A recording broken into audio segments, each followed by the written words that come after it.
Hi అండి. ఇవాళ ఒక మంచి మెమరీ గుర్తొచ్చిందండి. ఈ శారీ కట్టుకున్నందుకు నా చైల్డ్‌హుడ్ ఫ్రెండ్ అంటే నా స్కూల్ మేట్ నాకు గుర్తొచ్చింది. ఏంటంటే మేమిద్దరం కలిసి ఇలాంటి శారీస్ తీసుకున్నాము. ఆహ్, యాక్చువల్లీ నా స్కూల్ డేస్ అంటే అయిపోయి ఆల్మోస్ట్ 20, 25 ఇయర్స్ అయిపోయింది. బట్ స్టిల్ ఆ ఫ్రెండ్‌షిప్ అలాగే కంటిన్యూ అవుతుంది ఇప్పటి వరకు కూడా. అండ్ నా స్కూల్ ఫ్రెండ్స్ అందరూ కూడా నాతో ఇంకా టచ్‌లో ఉన్నారు. స్కూల్ డేస్‌లో గర్ల్స్, బాయ్స్ అని కొంచెం రెస్ట్రిక్షన్స్ ఉండేవి. బట్ స్టిల్ ఈ రోజైతే ఒక సర్టెన్ ఏజ్ వచ్చిన తర్వాత మేమందరం ఒక మంచి గ్రూప్ ఫార్మ్ చేసుకున్నాము.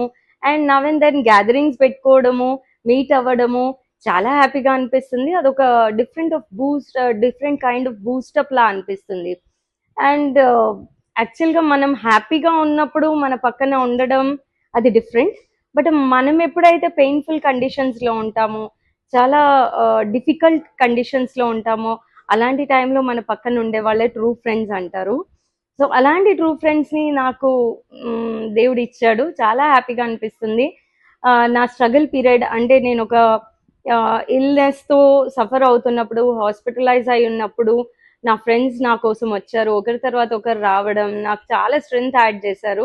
అండ్ నా బెస్ట్ ఫ్రెండ్ అయితే వచ్చినప్పుడు తను నన్ను చూసి హాస్పిటల్‌లో ఆల్మోస్ట్ కళ్ళలో నీళ్ళు పెట్టేసుకుంది. తను కళ్ళలో నీళ్ళు పెట్టుకోవడం చూసి ఒక రకంగా బాధ అనిపించినా, ఇంకో రకంగా చాలా హ్యాపీగా అనిపించింది. ఎందుకంటే తను నా కోసం కళ్ళలో నీళ్ళు పెట్టుకుంది కాబట్టి.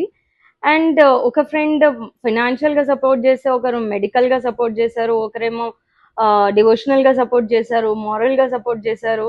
అండ్ నా ఫ్రెండ్ అయితే వాళ్ళ ఊరెళ్ళి తన కస్టమ్స్ ప్రకారం నా కోసం పూజ కూడా చేయించింది. ఎలా అయినా నేను చాలా బాగా అవుతాననే ఒక కాన్ఫిడెన్స్‌ని నాకు వాళ్ళందరూ ఇచ్చారు. చాలా హ్యాపీగా అనిపించింది. అలాంటి ఫ్రెండ్స్ ఉండడం అనేది చాలా అదృష్టం అండ్ అరుదు కూడా. అలాంటి ఫ్రెండ్స్ దొరికినప్పుడు మనం వాళ్ళని పోగొట్టుకోకూడదు. ఖచ్చితంగా అలాంటి ఫ్రెండ్స్‌ని మనం ప్రిజర్వ్ చేసుకోవాలి. ఈ రోజుల్లో అలా ఉన్నారో లేదో నాకు తెలీదు. But I got such kind of friendship. I'm very happy to have such friends. మేము మీట్ అయినప్పుడంతా కూడా ఆ స్కూల్ డేస్‌ని ఒక్కసారి మెమరైజ్ చేసుకోవడము, అన్నీ రికాల్ చేసుకోవడము, చాలా హ్యాపీగా అనిపిస్తుంది ఇలాంటి మొమెంట్స్ ఉంటే గనక లైఫ్‌కి. సో, అలాంటి మొమెంట్స్‌ని మనము ఎప్పుడు కూడా పోగొట్టుకోకూడదు. మీకు కూడా అలాంటి ఫ్రెండ్స్ ఉన్నారా? ఉంటే గనక ఖచ్చితంగా కింద కామెంట్ సెక్షన్‌లో కామెంట్ చేయండి. అండ్ మీ మెమరీస్‌ని కూడా మీరు షేర్ చేసుకోండి. ఓకే. Bye bye.